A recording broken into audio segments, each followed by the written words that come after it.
This is The Boys podcast on TV Podcast Industries, and we're here to discuss Season 4, Episode 2, Life Among the Septics. I'm here to share the truth. Nothing but. What are you selling? Did I stutter? Purpose. I sell purpose. These people got nothing. Maybe they lost a job or a house or a kid to Oxy, and politicians don't give a shit. Mainstream media tells me to be ashamed of their skin color, so I want to bring them together, tell them a story, give them a purpose. Which would you rather believe, that you belong to a community of warriors battling a secret evil, or that you're a lonely, inconsequential nobody that no one will ever remember?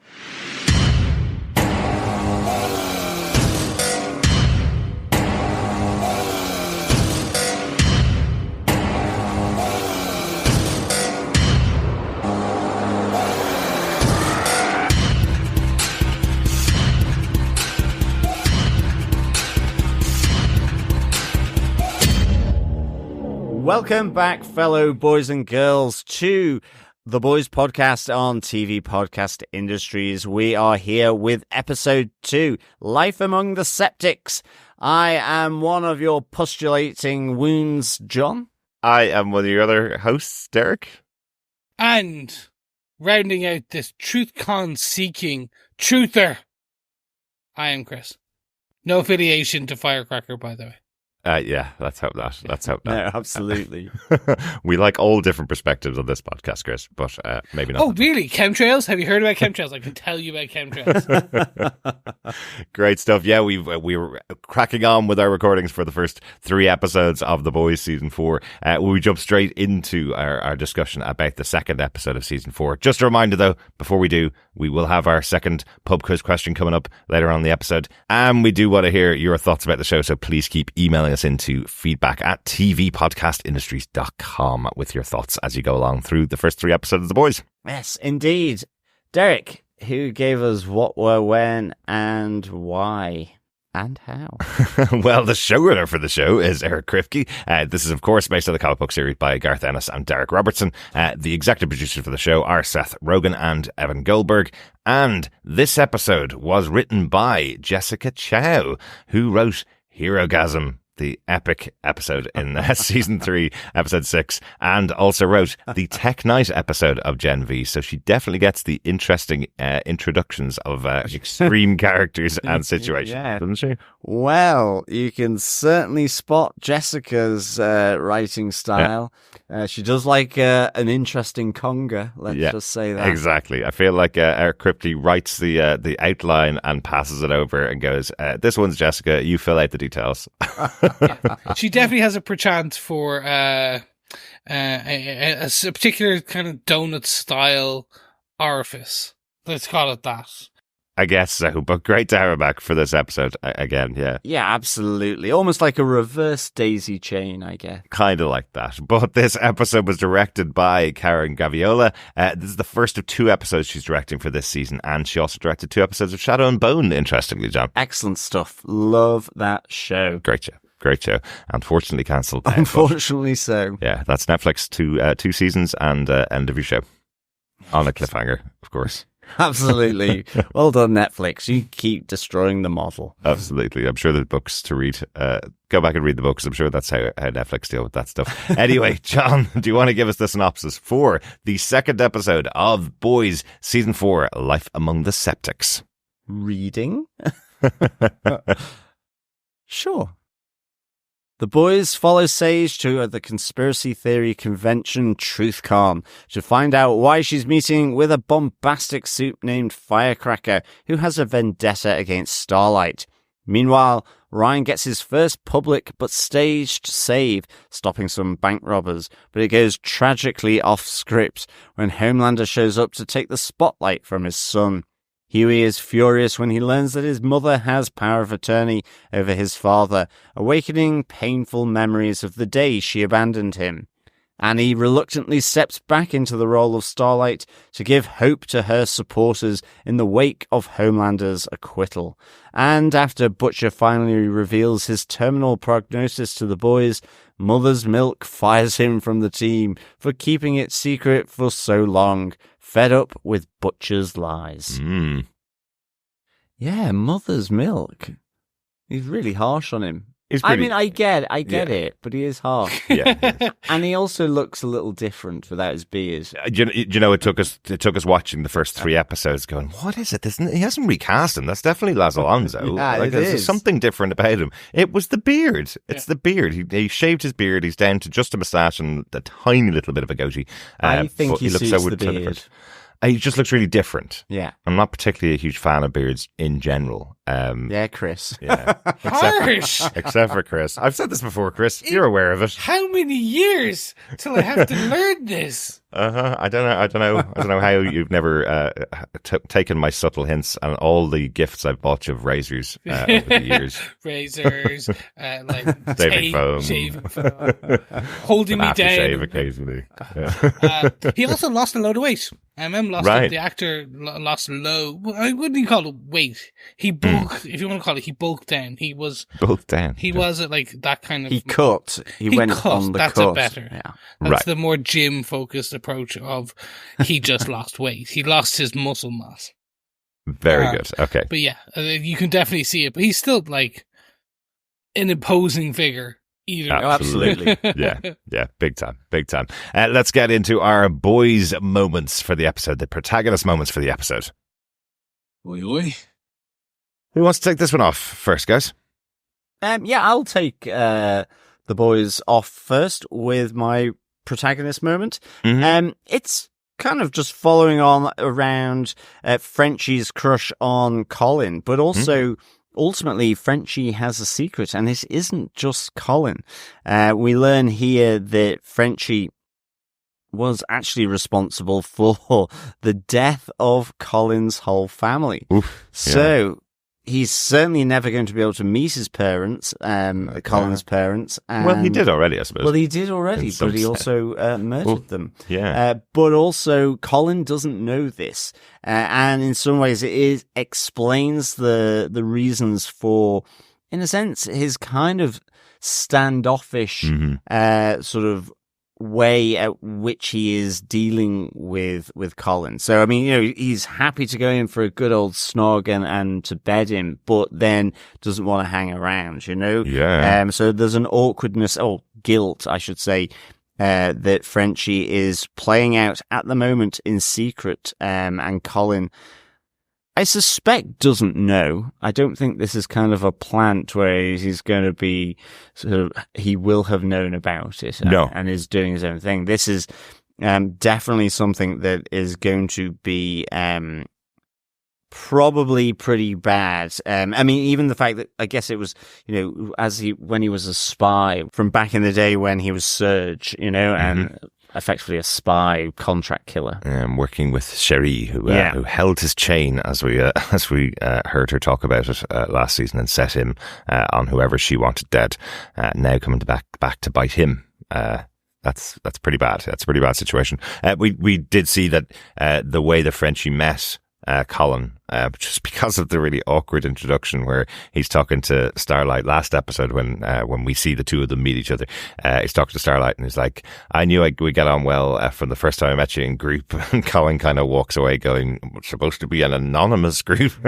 Now you've just told my boss that I'm a junkie. Thanks very much for that. Was a junkie. Yes. Narcotics Anonymous. So. Yeah, like this is a big weight to hang on the shoulders of Frenchie for this season. He's a pretty tender guy, as we found out throughout his relationship with Kamiko over the last couple of seasons. So, so it's going to really eat him up inside what he's done to Colin and how he can maybe overcome that in some way. Definitely, yeah. They really do give Frenchie the worst love life storylines. Yeah, like from Cherie, from his call it. Menage a trois groups back in the day of the early seasons to his lorn, lost sisterly love with Kimiko. Mhm. There's definitely just this weird. He just doesn't. Sorry, I should even say like you said with Cherie, we also saw that like he also had these other raison d'etres with kind of crazies, Russians, everything. So his love life has never been great. Yeah. You did feel that he was turning a corner in the last season. So I feel that this is only going to set him up for destruction throughout the season.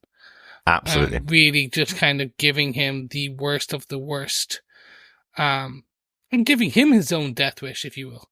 Well, he's certainly never been very good at reconciling with his own past, what he's done in the past. So now having so closely connected, now that he's met back up with Colin. Yeah. So it's an interesting explanation for why he put down the photo frame after waking up next to Colin, with the photo frame that had him beside his family. So now finding out that Frenchie's murdered them, that's a very difficult conversation to have over Thanksgiving. Oh, definitely. And actually, speaking of Kimiko, I do want to bring up her this season, or this last episode, and kind of the episode of 2. We've seen her now in therapy. We see her trying to, in speech therapy, but also with a straight up therapist, tip-tapping away on her kind of responses. And then seeing her in TruthCon getting triggered with a panic attack. Looks like a panic attack, I think. Yeah. The poster of child slaves. Now that slavery piece is more related to the crazy conspiracy wackos of that the Starlighters have children and adrenochrome, and they're again based on real life conspiracies, which is always weird. But fertile ground though for exactly. parody though. But that kind of triggers her. We see her go like down a beer, 2 beers, well, maybe more beers, many beers. Like, who knows how many she actually does? Well, she does tell us in the thing. But it's fun to see this is her battle. Like, I do love that over the course of these first 2 episodes, again, I understand why they've dropped 3 of them now. For everyone, because they're really setting the scene. They gave everyone their, like, time to breathe to set up their seasonal storyline, if you will. Because the female is an integral part of the boys. And she, obviously her power set is getting tested a lot, that we see in the first 2 episodes. So it's going to be more interesting, I feel, how they really lean into her battling her own demons now. What she does and where she goes with this, because again, she has to confront her past, and her past was human trafficking as a child, as a super child. And you kind of feel like, we've seen all the soups getting their powers, and they go off and work for Voss, and they effectively, showboat around the place and get paid for it. That's kind of it. Kamiko's in a different position. She's got the powers herself, and you're going, she absolutely would go on a vengeance Punisher style attack against the people who trafficked her into the country, and her brother, right? We saw her brother was killed by them as well. So she got a real reason for vengeance against this group. And she has the powers to do it, right? So, I'm very intrigued to see how that plays out for her. Yeah. And more will we hear her talk? I think, again, seeing the news about next season is the final. Like, will it be, like, very much like the Silent Bob moment of the boys, where right at the end, she says her most poignant thing and then ends it in pure filth language. Like, just something really poignant, and then just a tirade of swearing, just that she learned off Butcher and she's been holding it in. Very likely. Very likely. That's a great way to end the show, actually. I like it. Well, I take another one of the big points in my boys are protagonist moment. I just call this bar mitzvah battle, but it is around everything really that happens with the boys tracking down, kind of cottoning on to the plan, I guess, of Sister Sage and Firecracker at TruthCon, because there's so much there, I suppose, but it's played out throughout the episode as they try to work out why someone as intelligent as Sister Sage firstly would be at TruthCon, a very well-known conspiracy place for the real underbelly of idiots that are within this community of Homelanders, the people that make up the most unbelievable things and then believe them themselves, even though they've made them up from nothing. And centre to this is Firecracker. There's a really interesting moment between Sister Sage and Firecracker where they have that discussion about why she does what she does. Does she believe it or not? And she realizes that actually Firecracker is much smarter than she says she is. She wants to be the person gathering together all the lost souls, all the people that want to find someone to blame, pulling them all together and giving something for them to fight against. And that means she's a leader and she's picking up all of these people for the support of Homelander. I thought that was a really interesting part of this. Well, absolutely. Yeah, like Sister Sage asks her, what are you selling? And she's like, purpose. Mm-hmm. And so that really is an important thing for Sister Sage and what she's looking to do to get this Julius Caesar type figure of Homelander here. I really like that. I like the fact that you've got Mother's Milk as well, putting together the mystery of Todd and the other members of the home team guys, and so Sister Sage's phone is tapped. But I do like the fact that, ultimately she's aware of at least being followed to TruthCon. Absolutely. Whether she knows that her phone is being tapped is another thing. Yeah. But, we do have the moment where they have the bar mitzvah battle. Yeah. I like that preceding it is that they're all supposed to be going to meet together in the Deep's talk, wasn't it? That's they said. The Deep Blue. That's it. But they actually go through is Maeve's gender neutral ballroom, which is completely empty because it's TruthCon, and of course none of these people would be would go anywhere near that empty room. That's where the fight's supposed to start. It's supposed to take place. Sister Sage tasks Firecracker and her partner, a weird dude called Splinter, tasks them to kill the boys to prove their worth to Homelander. And they go straight for a full battle. Splinter's power, very similar to Multiple Man in the Marvel Comics. Yeah, separating himself into unique but identical versions of himself. Seems like he can do it loads. Similar to Duplicate in Invincible, if you're more familiar with that. But he's a very weird guy. That scene where we discover, as the boys have been following on, and Frenchie and a slightly drunk Kimiko come across him. Come across him enjoying. Yes. While looking at a photograph of Firecracker. So that's what he was there for the whole time. But it's not weird. He says it. It's not weird. Yeah. It's not weird. No, not at all. Basically masturbation, I guess. Yeah, exactly. That's all it is. In some weird sense. I guess so. Self-love. Anyway, Self-love. but it's used to great effect in the bar mitzvah fight as they crack through a wall into a bar mitzvah that's going on next door to TruthCon. Okay, I do think that's a little bit unbelievable. They probably would have rescheduled the venue when they found out TruthCon was right next door.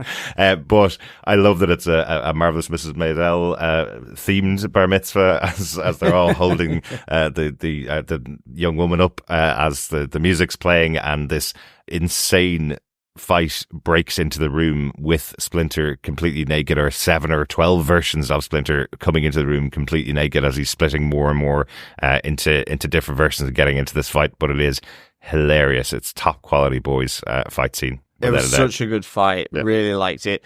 Feel sorry for Splinter, with the Alpha getting taken out, so they all die in the end. Yeah. But as you say, this is Sage asking them to prove their worth here. And initially I thought this was going to be like a sacrifice of Firecracker and her agent just for that social media experience to Right. show again, it'd be another part of this jigsaw Yeah. that Sage is trying to put together. So, but I actually quite like that Firecracker survives this, even though, you know, she is crazy effectively. Yeah.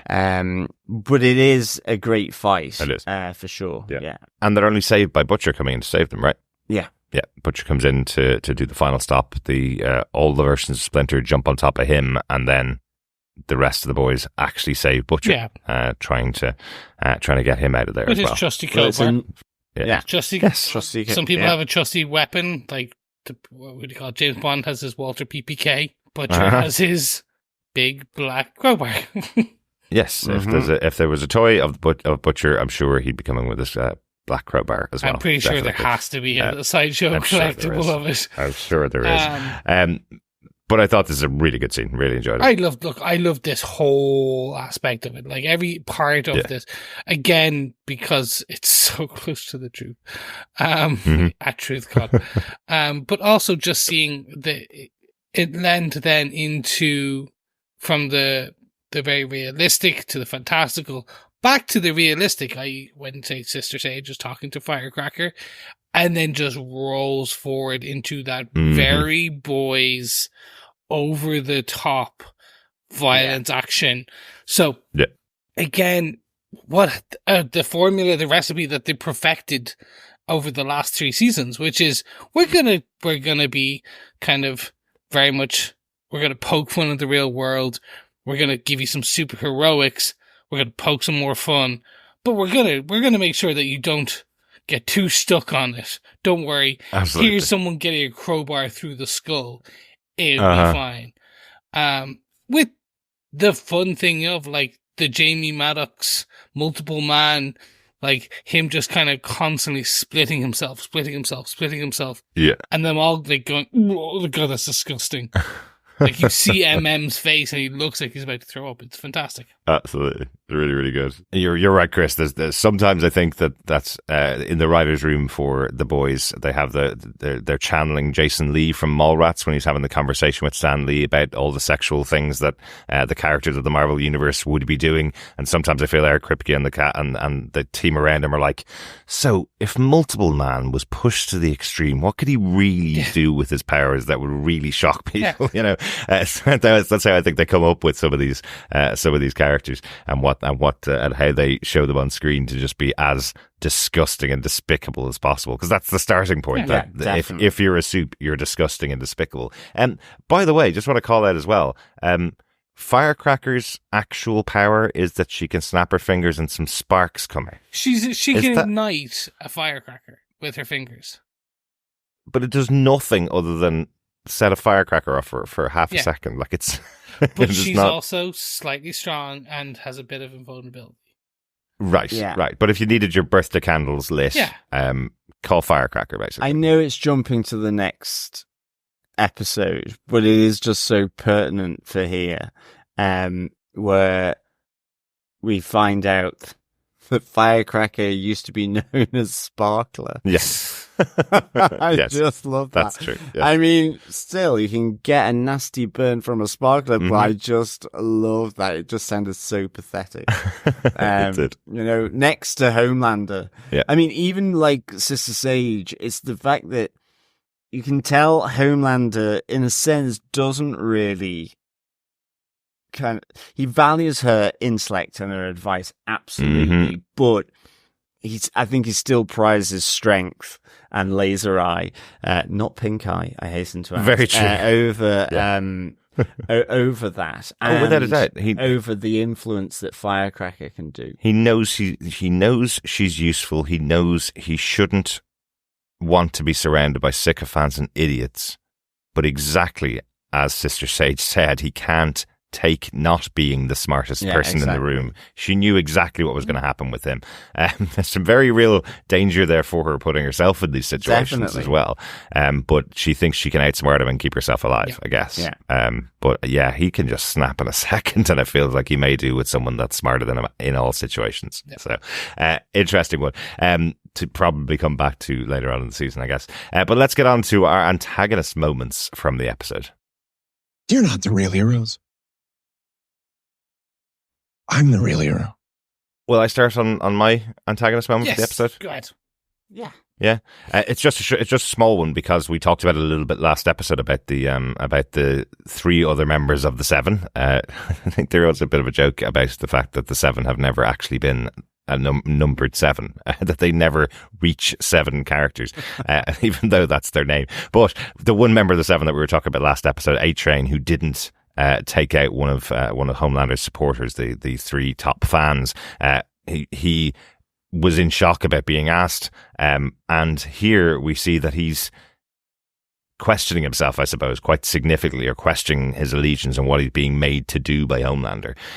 So he kind of turns on them a bit, going to Annie and Hughie and giving them the detail they need to know to exonerate the guys who've been accused of the murder of Homelander's guys at the rally, or at the outside the courthouse at the end of the last episode. Yeah, and Todd at the end of the last episode.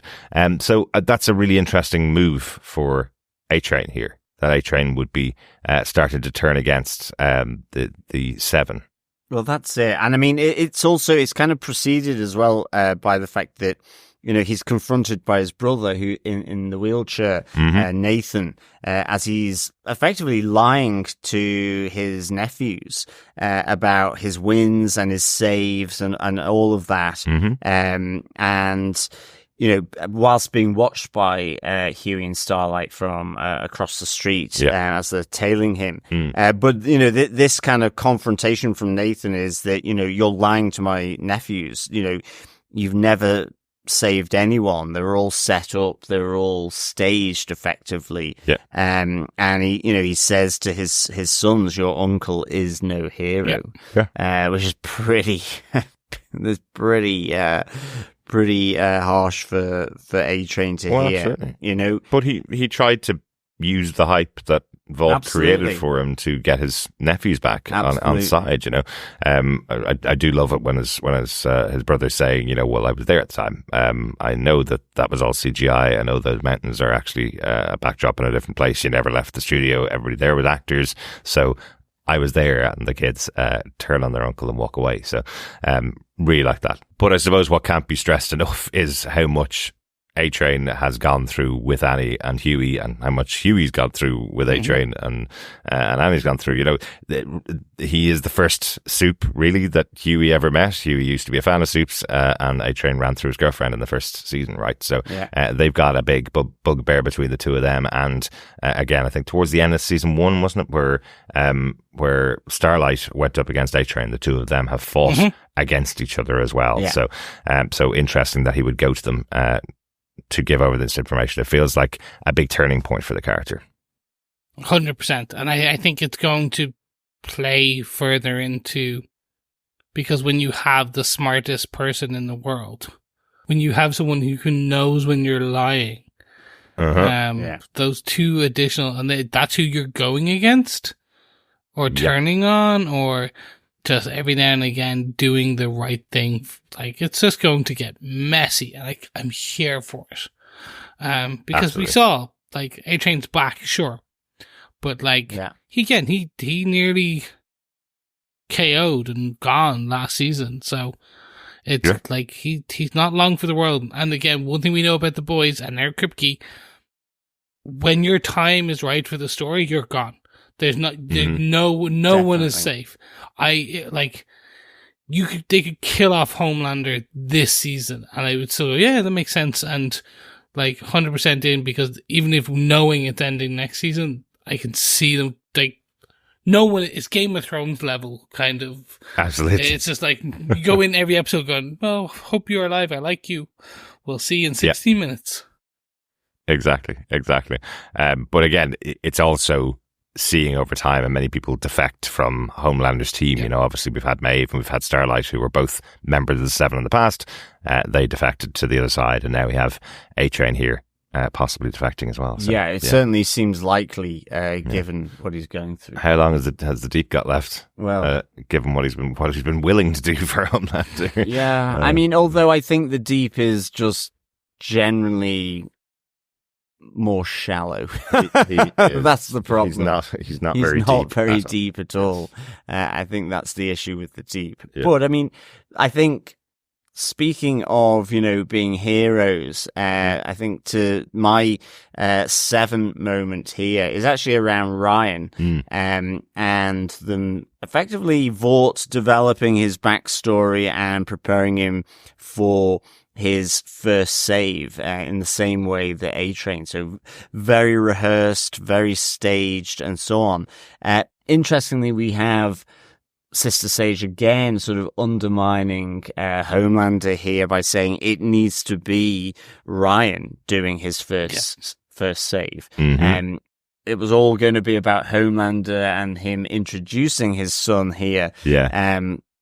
Through this save, but Sage is really clear that she thinks it must just be him, and so the rehearsals we see Ryan doing these rehearsals that effectively his dad doesn't think he's really putting his back into. Yes, and in fact, even the Deep comes in on the first save as well with Black Noir.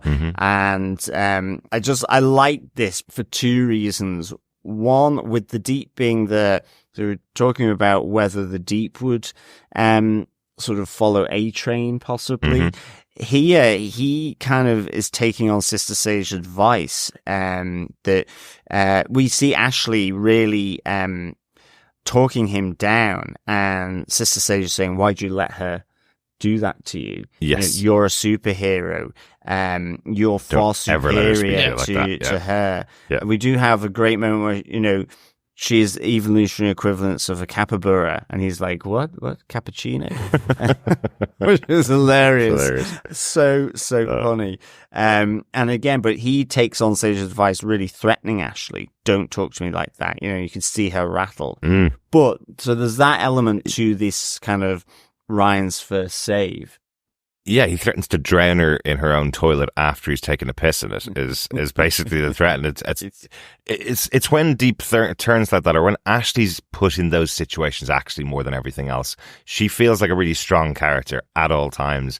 Everyone around her is idiots. She's just got to manage the employees of the company. She's CEO, And then you realize she has no power here because the people that are around her could break her in two in a split second if they wanted to.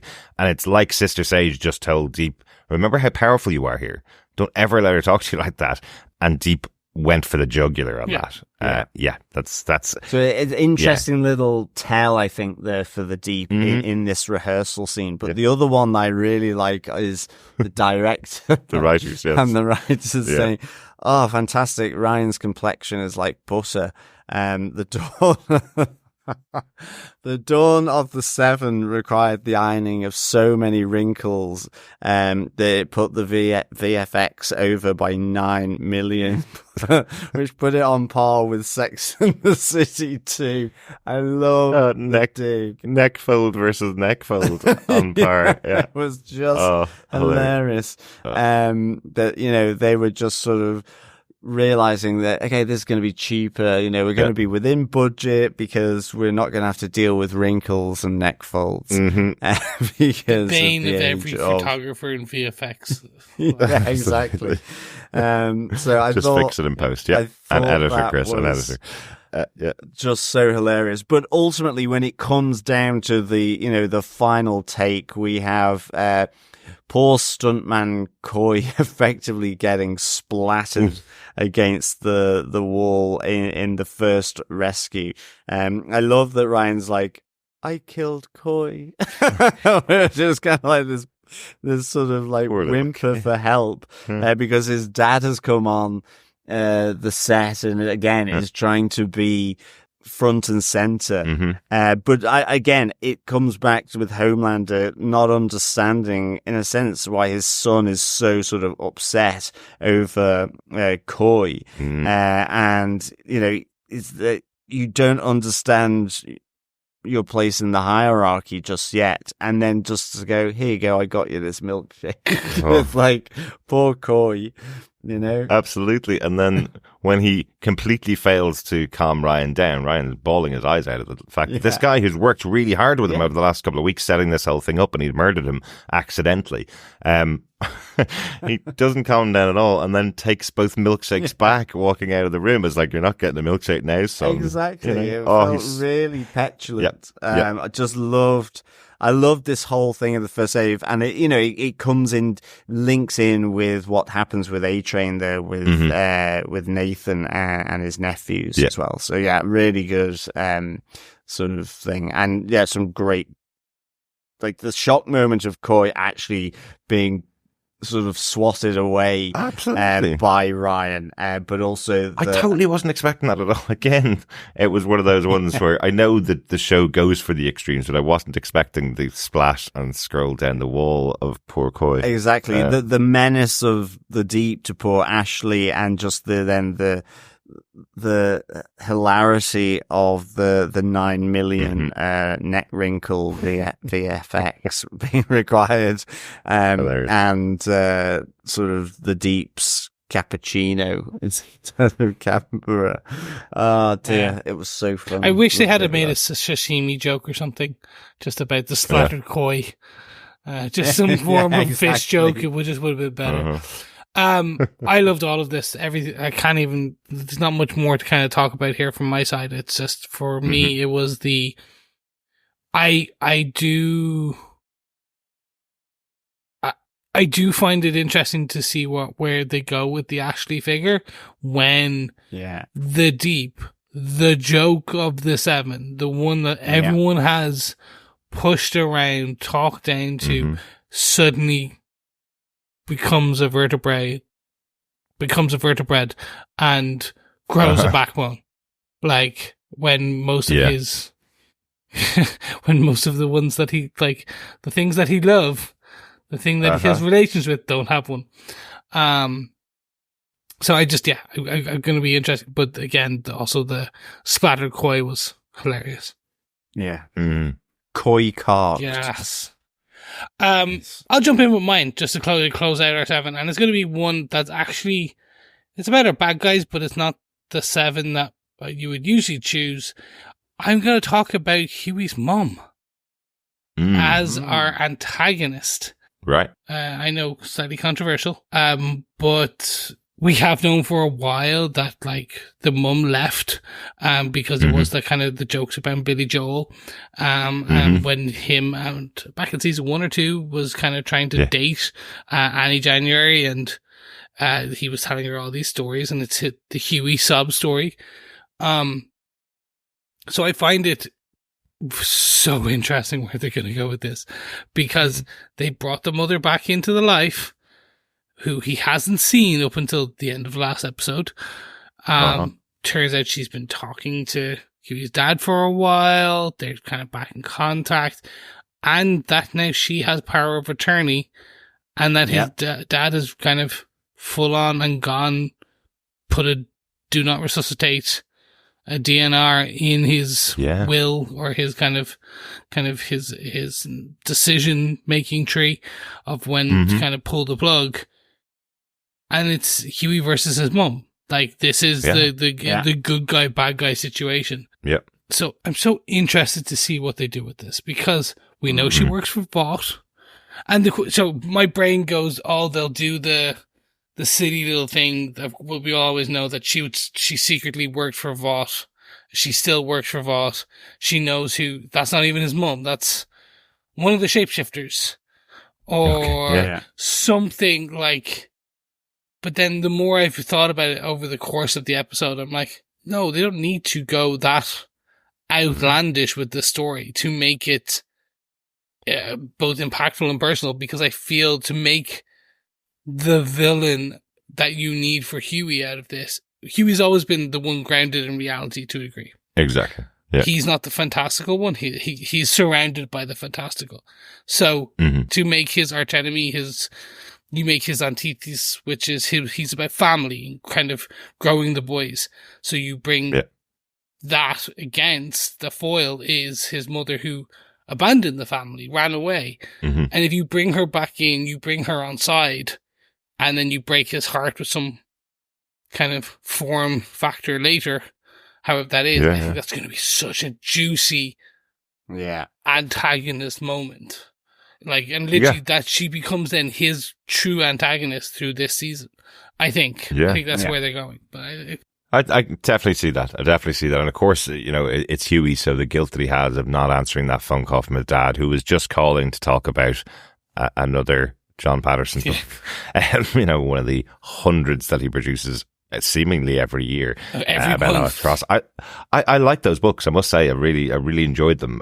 But there's just an overwhelming number, a bigger series than I think every other crime author, it seems like. So I get it, but she's almost playing into that guilt. The guilt is made so much worse that Hughie ignored that phone call where his dad had the stroke.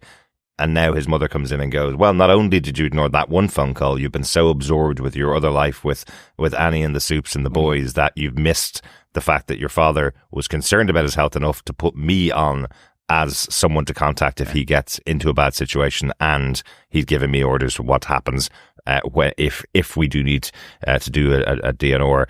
I've been given the control and I've been given the advice. So suddenly that wedge is there, but that Hughie probably didn't even know was coming between himself and his dad. So, so you're absolutely right. She is a great antagonist for this episode. Great stuff. Should we move into the last and not least outstanding moments? Thank you. You have 5 minutes to make your openings. We left one big moment, the opening of the episode. So I'm presuming one of you guys has the opening of the episode. I do. Ferrell Streep, indeed, with Will Ferrell on the A-Train movie or autobiography, his early years. Yeah, I've got this written down as A-Train movie with guest star and white savior Will Ferrell. Well, exactly, yeah. Oh, man. Exactly. I mean, it's playing into A-Train's kind of just like, these people have no consideration for me whatsoever. I mean, again, you see the writers just absolutely fawning over Will Ferrell here, but then make some space for an Oscar. Yeah, but then pulling him up because he's not used the urban slang. Yes, exactly. You know, so I again just sort of connecting into A-Train going against the Seven, going against Vought. Yeah, you know, all this sort of stacking up on him. So the Will Ferrell cameo was really, really good here, I thought. Oh, absolutely. Outrun this life or run yourself into an early grave. It's your choice. Like, my God. I love that they called it out as well, because quite recently it came out the story of The Blind Side that was about an American football player that was apparently pulled from obscurity by a white family, given all the breaks, and then made his name in the NFL. Quite recently it's come out that story is not true at all. It was made up by the white family to make themselves look great. And they call it out here in this A-Train movie is trying to do a Blind Side for him to tell his story so that Will Ferrell can win the Oscar effectively. It's so brutally honest in what they've done. And if you think about the rest of the episode, what happens with A-Train going to meet his nephews because he wants to stay connected to the family, being separated from his brother who's now in a wheelchair, caused by another Soup, and they've turned his brother, the person who inspired him and led him to the place A-Train is in, they've turned him into a crack dealer on the street who was going to make A-Train stay as a runner on the street for drugs. Like, can you imagine what it would be like if he sat down at the premiere of the movie and his brother's sitting there going, hang on a second, I was supposed to be the inspirational center of your life and you've turned me into a crack dealer who's going to ruin your life, you know? Yeah. This is all playing into my point earlier on about A-Train and why he's turning on the Seven, this layering in of the pressure that's on them to fit the stereotype of the marketing team and the PR team and what they want out of their members, effectively. I'd say A-Train is ready to crack with these guys. I would say so. The other moment as well for me is where Ashley's kind of inquiring with the Deep what's happened to that octopus. You have gotten rid of it. As we know, Ambrosius is stuck away in the closet, out of sight, because she goes, you know, you're still on Peter's animal watch list, which I just thought, like, oh dear, after the suckers of the octopus got round his midriff. Yeah. That is, like, it's an excellent moment at the opening of the episode. And, you know, there's a tiny moment at the start where you're going, oh, I wonder what's happening with A-Train. And then very quickly when you hear some of the dialogue and you see the drug dealers, like, they're in the wire around him, and you go, oh no, this is another Vault movie, isn't it? Yeah. Oh no. They're great parodies of other things that are done in the world. So I think they do a great job. So it's great to open up this way, and with Will Ferrell appearing in here in that comedy role. Chris, what's your other outstanding moment from the episode? Very quickly for me, it's Homeboy. The costume for Ryan that they do up, where you have like Malcolm Barrett, one of the writers, who is a fantastic actor. He was in kind of Timeless and things like that, but he's been in the show since season 1 pretty much as that kind of vault writer. And you have them pitching the origin story of Ryan, of Homeboy. Yeah. Again, it's just brilliant. Seeing the costume. But interestingly, and I find this for like 2 reasons. One, it's fun just to see Ryan's reaction, then kind of Homelander's reaction to that, and then even see the kind of 2 writers editing the script as Homelander says, I wouldn't cry. Proudly. You would say it proudly. They quickly edited it. But then you also hear Sister Sage talk about they don't do sidekicks anymore after a number of incidents and the teenage kicks and stuff. And I'm like, yes, that is interesting. We've never heard they don't do sidekicks anymore. Like, we knew that they did. We never heard why. So there's definitely some interesting, like, hopefully we know there's going to dive way more into it. Because we've talked about it before. Yes. In the Boys universe, they are both the Justice League, and there's also, like, Tech Knight, who is like an Iron Man type character. There's all these other characters we met in Gen V. We like, there's so many comparative kind of, and there's the Teenage Kicks, which is like the Teen Titans. So you see all these fun little callbacks to the DC and kind of Marvel universe. But you haven't seen too many yet of the Young Avengers style. Yeah. But we've seen parts of them in college with Gen V. So it'd be interesting to see how much they lean into Homeboy and his own uniform and think, do we see Ryan in costume at the end of the season? Be fun. Yeah. Yeah, that would be really interesting. I do like how, and you mentioned it as well, how Sister Sage spins the story, and she's going, no, it's not about you introducing Ryan to the world. It's about lone saviors now. Like, you know, Harry Potter and Luke Skywalker and Neo. He needs to be on his own as the new lone savior. I love that she again is able to pick up the things that would connect with the audience that you're trying to promote him to. So not only is she trying to create the fight between the Starlighters and Homeland supporters, she's also able to do the PR work as well. You know, she's probably able to do it a lot better than these writers who are probably starting to get a bit tired of their ideas, the same ideas churning out for each of the movies. So I thought that was quite interesting too. It's fun. Yeah, but that's my very quick point.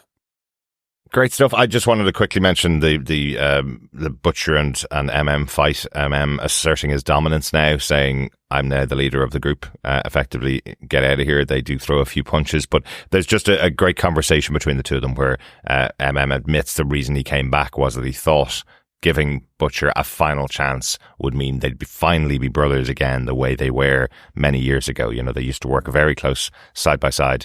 We met them after the team had kind of broken up back in season 1, but they had worked together for many years beforehand. So just a reminder, I suppose, of how close those two characters were and how much Butcher has put them through.